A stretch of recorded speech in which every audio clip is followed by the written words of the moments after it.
Et voilà, ça y est mon pote, c'est ton moment, c'est 15 minutes de gloire.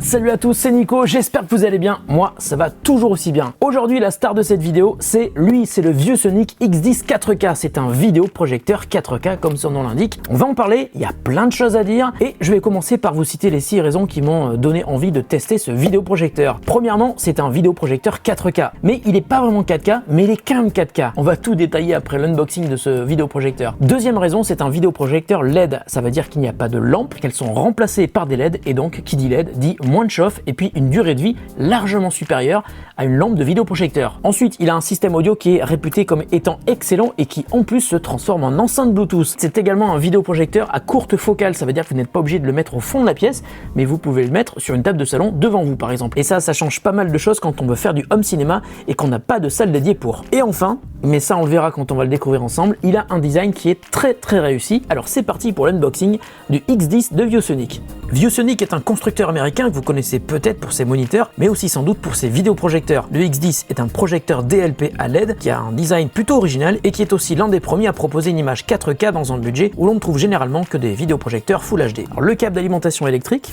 un câble HDMI, ça c'est normal, et puis un câble USB Type C vers USB Type C. Ça, c'est moins classique avec un vidéoprojecteur. Alors la télécommande, elle est assez particulière. Regardez, il y a un genre de molette au-dessus.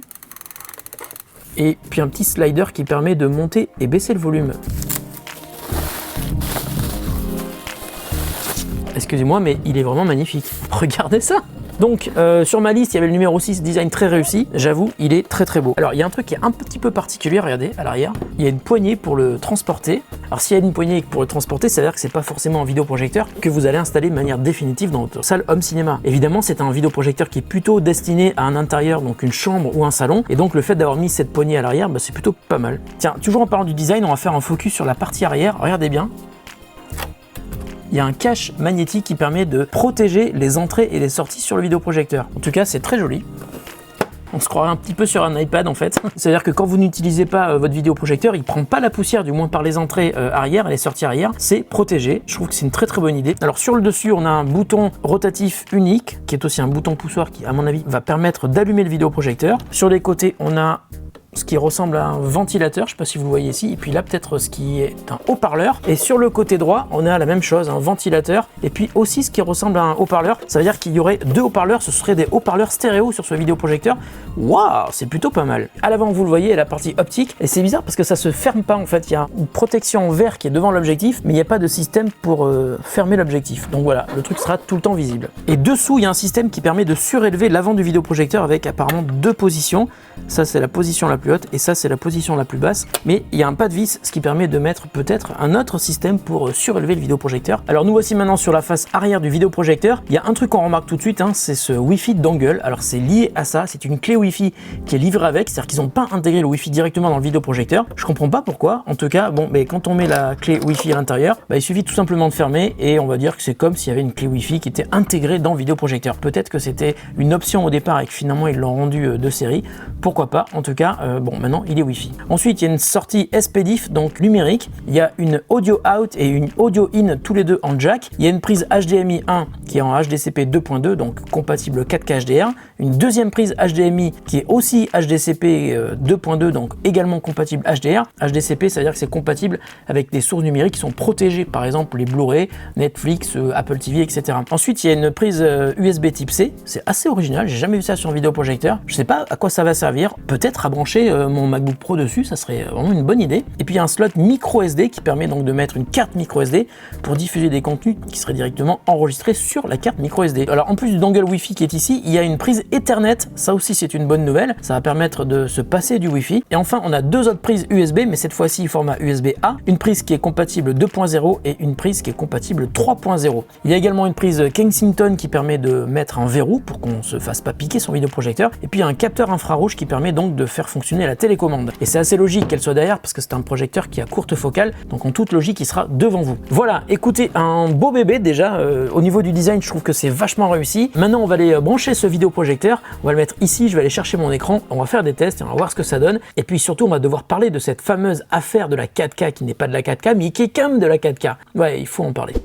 Ok mon pote, d'accord, on va en parler, mais pas tout de suite. Voilà, ça fait 3 jours que je teste le ViewSonic X10, ce joli petit vidéoprojecteur 4K, et j'ai plein de choses à vous raconter, vous vous en doutez évidemment, et on va tout de suite commencer par l'ergonomie du vidéoprojecteur. Alors tout d'abord, l'installation de manière physique est pas évidente au premier abord parce que c'est un projecteur à courte focale et qui est d'ailleurs fixe. Et une courte focale, ça veut dire qu'il n'y a pas de zoom. L'endroit où vous placez votre vidéoprojecteur va définir une fois pour toutes la taille de l'image qui sera affichée. Si vous voulez une image plus grande, il faut le reculer, mais bien entendu vous perdrez en luminosité, et si vous voulez une image plus petite et qui aura d'ailleurs une meilleure luminosité, eh bien il faut le rapprocher de l'écran. Pour la hauteur par rapport à votre écran, vous pouvez aussi laisser le X10 régler automatiquement la correction de trapèze. Ce réglage peut être aussi fait de manière manuelle et c'est exactement la même chose pour le focus. En effet, le X10 est doté d'un autofocus plutôt efficace, mais si vous trouvez que l'image n'est pas nette, vous pouvez relancer un coup d'autofocus depuis le bouton sur la télécommande, qui est d'ailleurs rétroéclairé, c'est bien pratique. Vous pouvez également régler le focus de manière manuelle depuis le menu des paramètres du projecteur. Et si malgré ces réglages et suivant votre source, si vous trouvez que l'image manque encore de piqué, eh bien vous pouvez encore régler le niveau de netteté depuis les menus de réglage d'image. Alors après avoir testé plusieurs configurations ici au bureau, j'ai trouvé ce qui, à mon avis, est le compromis idéal. Le vidéoprojecteur est à 70 cm devant moi, c'est-à-dire que quand je regarde un film, eh bien je n'entends pas le ventilo. Quant à l'image, elle fait 2 mètres de base, c'est grand, et spoiler pour la suite, c'est très très beau. Alors passons maintenant à la partie que j'ai trouvée la plus délicate sur le X10, c'est le réglage de l'image. Le ViewSonic X10 vous propose plusieurs profils pré-enregistrés, mais suivant vos goûts et la source que vous regardez, vous aurez sans doute envie de personnaliser lumière, contraste, teinte, netteté, température de couleur, le gain pour chacune des 3 couleurs primaires d'ailleurs, et même le son. Alors les options de réglage sont vraiment hyper nombreuses, sur le coup, ViewSonic a été très généreux. Le revers de la médaille, c'est que même si les réglages sont hyper nombreux, vous risquez de vous y perdre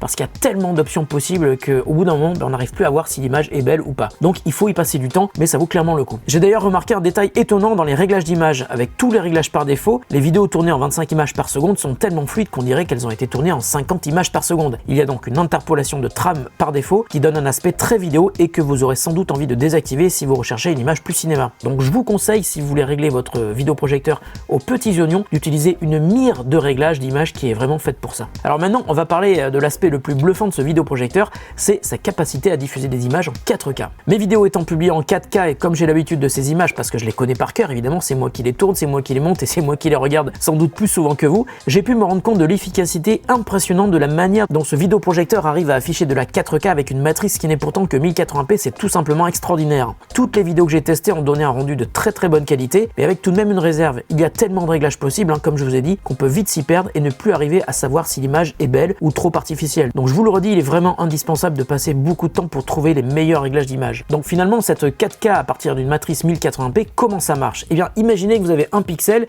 dans lequel est diffusée une image, et bien à l'intérieur de chacun des pixels de cette matrice, le ViewSonic arrive à afficher 4 pixels qui viennent de la source qui, elle, est 4K. L'œil n'y voit que du feu et on voit donc une image beaucoup plus fine et donc mieux définie que si on regardait une vidéo 4K sur un projecteur classique 1080p. Alors autre atout du ViewSonic X10, je vous l'ai dit dès le début, c'est les haut-parleurs qui sont intégrés. C'est assez incroyable et figurez-vous qu'une fois qu'on branche son vidéoprojecteur, on n'a pas envie de se dire tiens c'est marrant, je brancherais bien mon vidéoprojecteur sur une chaîne home cinéma ou sur une barre de son pour donner plus d'ampleur. Non, pas du tout. Il y a un système stéréo qui est intégré et qui est super efficace, il se suffit à lui-même. Si vous avez une belle image, vous aurez aussi un très bon son en stéréo uniquement avec ce vidéoprojecteur. Et ça, c'est vachement bien quand on n'a pas la possibilité d'avoir une install home cinéma de qualité. Donc tout ça, c'est ce qui m'a vraiment plu sur le X10, la qualité de l'image, la résolution en 4K et puis le design de l'appareil et puis enfin le son qui est assez surprenant pour un produit de ce type. Mais sur ce vidéoprojecteur ViewSonic X10, il y a quelques points qui m'ont malgré tout un tout petit peu déçu. Tout d'abord, il y a le côté focal fixe. Pas de zoom possible, vous devrez donc déplacer le projecteur pour agrandir ou réduire la taille d'image. Ça peut être gênant si vous ne pouvez pas mettre le projecteur devant vous par exemple. Autre manque évident, pas de réglage de lens shift horizontal. En gros, il faut mettre le projecteur pile dans l'axe. Si vous ne pouvez pas, ça va être très compliqué d'avoir une image qui soit parfaitement droite. Alors ensuite, parlons un peu des menus du vidéoprojecteur parce que ça m'a carrément déçu.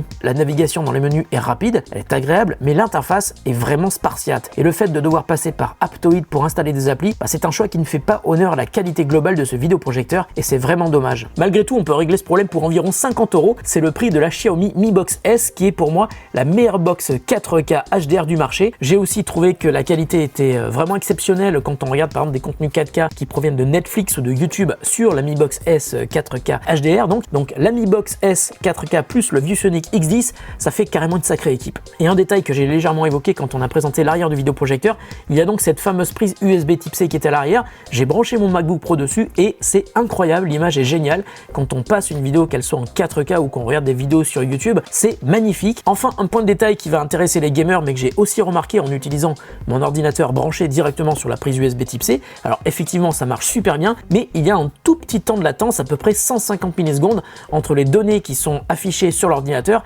et ce qui est affiché sur le vidéoprojecteur. Donc si par exemple vous faites du FPS, eh bien vous risquez d'avoir un retard sur l'écran par rapport à ce qui se passe réellement dans le jeu. Et dans ce cas, c'est très simple, il suffit d'activer le mode jeu sur le vidéoprojecteur. On sera toujours en 4K, mais le traitement de l'image sera beaucoup plus limité. La latence sera considérablement réduite et ça sera parfaitement jouable. Donc si vous recherchez un vidéoprojecteur pour diffuser du contenu cinéma en 1080p ou en 4K, c'est vraiment un très bon produit qui est quand même vendu un tout petit peu cher, un peu plus de 1200 ou 1300 euros je crois. En tout cas, je vous mets un lien dans la description de la vidéo pour aller le trouver au meilleur prix, parce que suivant le moment où vous allez regarder cette vidéo, le prix aura sans doute bougé. Puis je remercie aussi ViewSonic qui m'a confié ce vidéoprojecteur et qui m'a permis de le garder encore quelques temps. J'espère que cette vidéo vous a plu. Si vous avez des questions que vous vous posez sur le ViewSonic X10 quant à l'utilisation que vous pourriez en faire, surtout n'hésitez pas à me poser des questions dans la description de la vidéo, j'essaierai de vous y répondre au mieux. Posez-moi aussi des questions sur Twitter, je réponds assez rapidement. Twitter et YouTube, ce sont les deux plateformes sur lesquelles je réponds le plus rapidement. Voilà, la vidéo est terminée, j'espère qu'elle vous a plu. Si c'est le cas, surtout n'hésitez pas à mettre des pouces en l'air. Vous pouvez aussi mettre des commentaires, vous pouvez vous abonner sans oublier de cliquer sur la petite cloche qui correspond aux notifications qui vous permettront d'être avertis dès que je sors une vidéo. Salut à tous,